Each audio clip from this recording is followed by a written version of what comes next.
નમસ્કાર મિત્રો, આપ સર્વે વિદ્યાર્થીઓનું HRS એજ્યુકેશનમાં હાર્દિક સ્વાગત છે।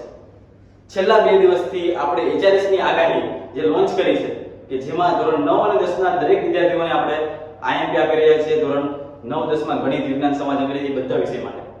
ઓકે, તો આ જે ધોરણ 9 નો વિજ્ઞાન સબ્જેક્ટનું ચેપ્ટર નંબર 1 છે આપણી આસપાસના દ્રવ્યો, આમાંથી મોસ્ટ ટાઈમ સવાલ હું તમને ખાલી 6 જ આપું છું।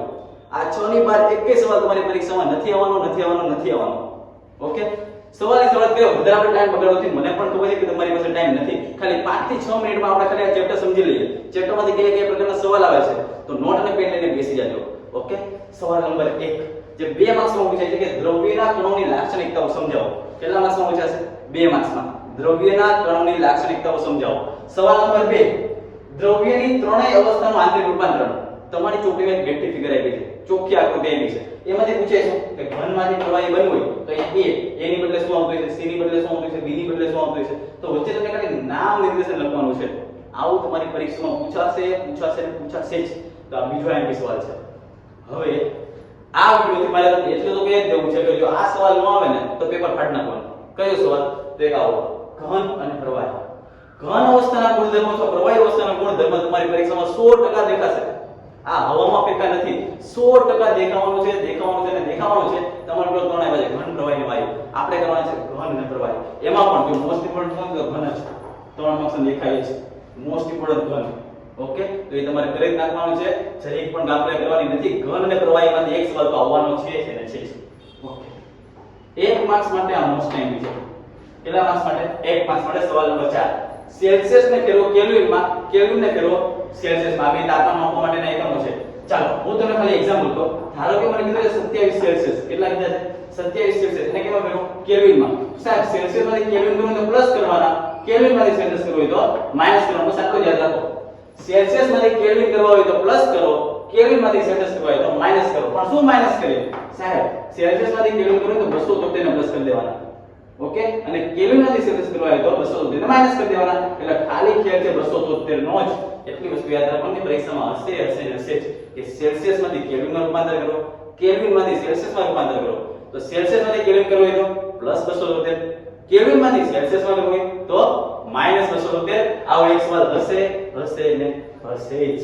ઓકે, સવાલ નંબર 5 અત્યાર સુધી મેં 7 સ્કૂલના પેપર જોયા, 7 સ્કૂલના પેપર, એમાંથી 5 સ્કૂલની અંદર પ્રથમ સત્રમાં આ સવાલ પૂછેલો છે। શું પૂછ્યો છે કે ગલન અને ગલનબિંદુ એટલે શું? બરફનું ગલનબિંદુ જણાવો। એ બી મેં તમને કીધું ચાલો કે ગલન અને ગલનબિંદુ એટલે શું? હજી અહીંયા ફૂલ સ્ટોપ છે, આગળ પ્રશ્ન ચિહ્ન છે। હજી આગળ બી તમને પૂછે કે બરફનું ગલનબિંદુ જણાવો। આ સવાલ 7 માંથી 5 સ્કૂલમાં પૂછાનો છે, તમારી સ્કૂલમાં પણ આવી શકે તો આ સવાલ પણ બનાવવાનો છે, ગલન અને ગલનબિંદુ એટલે શું। અને આજનો આપણો છેલ્લો સવાલ, એનું નામ છે બાષ્પીભવનને અસર કરતા પરિબળો। આપણને ખબર છે કે બાષ્પીભવનને જે અસર કરે છે પરિબળો કેટલા છે? 4। સૌથી પહેલા તાપમાનમાં વધારો થાય, બીજું ભેજમાં ઘટાડો થાય, ત્રીજું પવનમાં વધારો થાય અને ચોથું સપાટીના ક્ષેત્રફળમાં વધારો થાય। આ 4 માર્ક્સનો મોસ્ટ ટાઈમ સવાલ છે, બરાબર। પણ મારી ઈચ્છા છે કે હું જો પેપર કાઢું તો આ સવાલ નહીં પૂછું।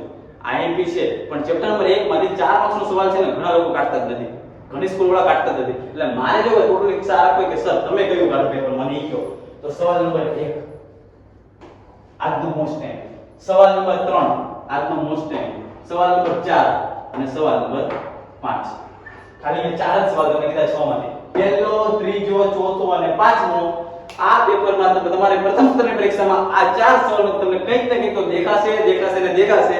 આ HRS ની આગાહી છે। આ તો વિજ્ઞાનનું ચેપ્ટર નંબર 1 ખાલી ને ખાલી 4 થી 5 મિનિટમાં બતાવવાની કોશિશ કરી છે અને આની બહારનું નથી પૂછવાનું। એ વિશ્વાસ સાથે તમે અમારી સાથે જોડાયેલા રહેજો અને અમે પણ તમારા માટે મહેનત કરવા માટે તૈયાર છીએ।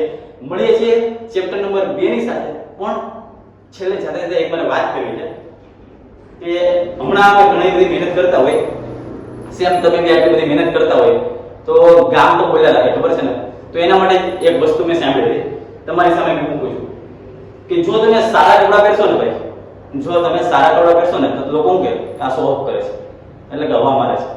અને એમ તે જો તમે ખરાબ કપડા પહેરશો, ગરીબની ઓલાદ, હું ગરીબ છે આવું કે। જો તમે જીમ જાઓ ને, જીમ તેમ કે જો બોડી બનાવશે પછી હવા મારશે, આમ કરે તેમ કરે, એને કમાતો હોય તો શું થાય? પણ જો આપણે કમાવા માંડવી, જો કમાવાના ઠેકા અત્યારે કઈ શરીરના ઠેકાથી કમાવા આવી પડ્યો છે। આ કોણ કે? ગામ કે। જો કદાચ કાંઈક આપણને સક્સેસ મળી ગઈ ને, આના લક હશે, કાંઈક કિસ્મત હશે આની, આવું કે છે લોકો. એટલે મારો કહેવાનો મતલબ એમ જ છે કે તમે જે કરો છો, તમને ખબર છે કે તમે સાચું કરો છો, તમને ખબર છે કે તમે સાચી મહેનત કરો છો, બસ કરતા રહો. ગામનું કામ જ છે કહેવાનું. જો ગામ કહેશે એમ તમે કરશો ને તો ભાઈ કાંઈ ભેગું નહીં થાય. મને બી ગામે કીધું હતું, એક ટી-શર્ટ પહેર્યું હતું, અપના ટાઈમ આયેગા, ખબર છે ને, વચ્ચે બોલ બોલ એક ટી-શર્ટ મેં પહેર્યું આજથી 5-7 વર્ષ પહેલાની વાત છે, અપના ટાઈમ આયેગા, ટી-શર્ટ તો વચ્ચે. મને મારા ફુવાએ એવું કીધું, હું તો નામ બોલું છું જોકું કે બટા તારો ટાઈમ ક્યારેય નહીં આવે. ગામ છે, ગામ બોલ્યા કરે, પણ આજે એ જ ફુવા કહે છે ભાઈ તમારો ટાઈમ આવ્યો છે. ઓકે, આ વસ્તુ કરીને બતાવવાની છે આપણે. એ વસ્તુ હું આશા રાખું છું કે HRS ના વિદ્યાર્થીઓ આ વસ્તુ કરીને બતાવે. આ ધોરણ 9 છે, જે તમારે આવતો છે ધોરણ 10 આવવાનું છે, અને એમાં તો એટલી જોરથી મહેનત કરવાની છે કે ગુજરાતમાં જો રિઝલ્ટ પેલા ખોલે તો સૌથી પહેલા તમારું નીકળવું જોઈએ, એટલે A1 માં નીકળવું જોઈએ. ઓકે, તો આજના માટે બસ આટલું જ રાખીએ. ચેપ્ટર નંબર 1 ની અહીં આપણે પૂરી કરીએ છીએ. મળીએ છીએ ચેપ્ટર નંબર 2 ની સાથે. આ જ જોશથી, આ જ ઉત્સાહથી. Tata, bye bye, C you. જય હિન્દ, જય ભારત.